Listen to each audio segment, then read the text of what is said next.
Fala pessoal, tudo bem com vocês? Sextamos.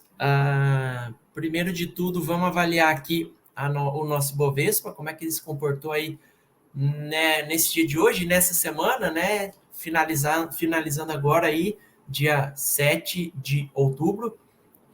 Analisando semanalmente, o Bovespa deu uma puxada legal aí, principalmente por conta do cenário aí da segunda-feira, pós-eleição de domingo, puxando aí com 5% e fechou a semana com 5,76% positivo, tá?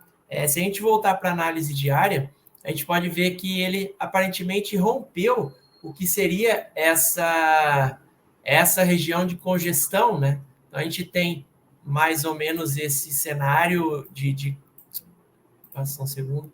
A gente tem mais ou menos esse cenário aqui de congestão e que aparentemente deu uma leve rompida. O que a gente pode estar esperando, principalmente em cima desse rompimento?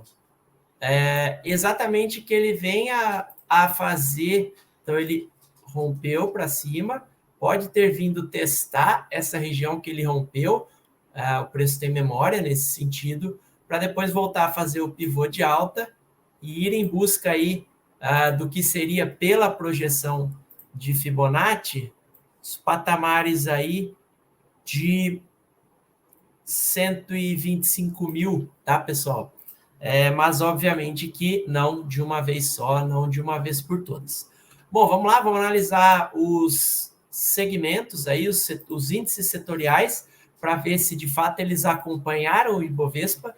Bom, a gente percebe que o segmento de bancos, ou melhor, o segmento financeiro, ele só acompanhou na segunda-feira, né? Nos outros dias ele não teve a mesma performance, mas ainda assim a força vendedora não teve tanta força assim para voltar toda a alta que conseguiu, o que aparentemente que conseguiu-se na segunda-feira, o que se demonstra é que aparentemente ele está fazendo aí um retorno ou uma direção à média para depois voltar a subir, tá? Então, acompanharia principalmente esse cenário de lateralização aqui, de rompimento dessa lateralização aqui, tá bom?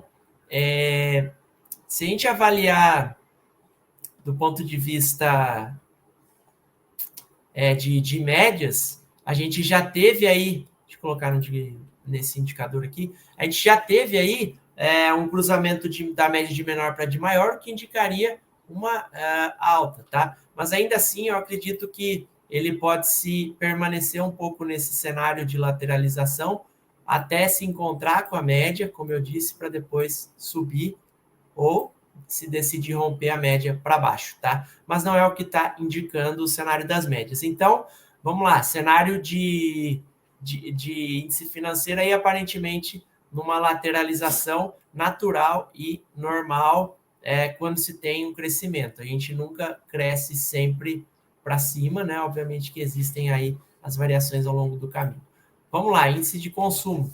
Ainda permanece abaixo da média de 200 ou costurando ela, o que me leva a crer que não seriam papéis interessantes para a gente entrar.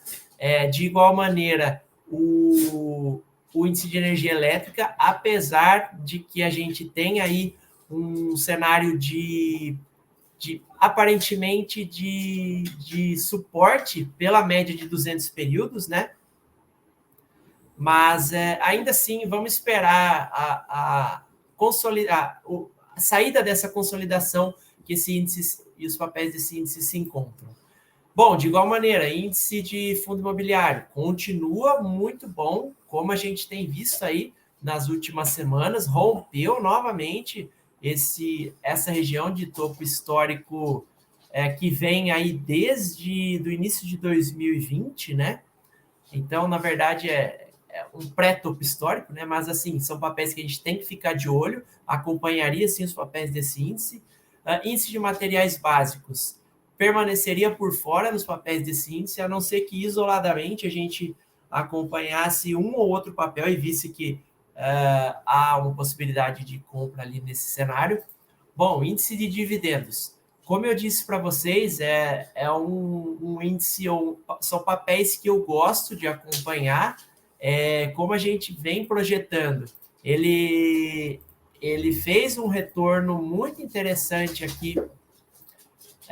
Ele fez uma retração muito interessante aqui no 61,8 de FIBO, o que me leva a projetar na faixa dos 8.000, tá? Esse índice. Então, é um índice cujos papéis eu acompanharia também. Permanecemos aí nas indicações ou nos acompanhamentos da última semana, né? De igual maneira, permanecemos por fora no índice industrial, até que se prove o contrário aí. Índice imobiliário, muito interessante também o cenário, apesar de que, no longo prazo, ele tenha uma tendência de baixa e ele pode estar enfrentando logo uma resistência nessa linha de tendência de baixa que a gente vê batendo nesse cenário aqui. Então, pode ser que, em breve, essa alta encontre resistência aqui para depois voltar a cair, já que nós tivemos 3 toques e a teoria de Down nos diz que quanto mais toques se tem numa linha de tendência, mais forte ela se torna, principalmente no que diz respeito ao tempo, né? Mas, de qualquer maneira, há um espaço para se percorrer ainda até lá, e a gente teve o cruzamento da média de menor para a média de maior, teve rompimento dessa região histórica importante, e pode estar vindo testar essa região cujo preço rompeu, para depois voltar a subir, tá ok? Então, um papel ou um índice cujos papéis são também interessantes. Small caps. A gente pode estar presenciando um cenário aí de cruzamento de médias e pode estar presenciando um cenário de relativa ou de curta reversão. Então, acompanharia com carinho também essa semana. E em relação aos papéis do índice de utilidade, parece que a gente teve um cenário novamente de retorno à média. Então, a gente vinha de uma alta, retornou, encontrou com a média de 40 para eventualmente e possivelmente voltar a subir. Novamente, se a gente traçar nesse curto período aqui,